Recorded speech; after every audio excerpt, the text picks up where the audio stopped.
क्या आप जानते हैं कि वो कौन सी चीज है जो हमारे घरों से बरकत को छीन लेती है?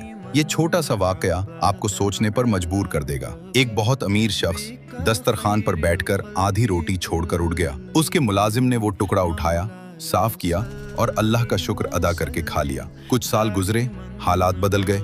वो अमीर शख्स गरीब हो गया और वही मुलाजिम अपनी मेहनत और शुक्रगुजारी से एक बड़ा ताजिर बन गया। एक दिन वो साबिका अमीर शख्स उसी मुलाजिम के दरवाजे पर भीख मांगने आया। मुलाजिम ने उसे पहचान लिया और इज्जत से खाना खिलाया और कहा, साहब, ये वही रिस्क है जिसकी आपने कदर नहीं की थी और अल्लाह ने उसे मेरे नसीब में लिख दिया। उसे समझ आ गया कि रिस्क की बेहुरमती इंसान को तख्त से तख्ते पर ले आती है। मेरे अजीज दोस्तों, रिस्क का एक दाना भी जाया ना करें, क्योंकि ये किसी की हसरत और किसी की जिंदगी हो सकता है। अगर आप भी रिस्क की कदर करने का अहद करते हैं तो कमेंट में या अल्लाह तेरा शुक्र है लिखें और उसे शेयर करें।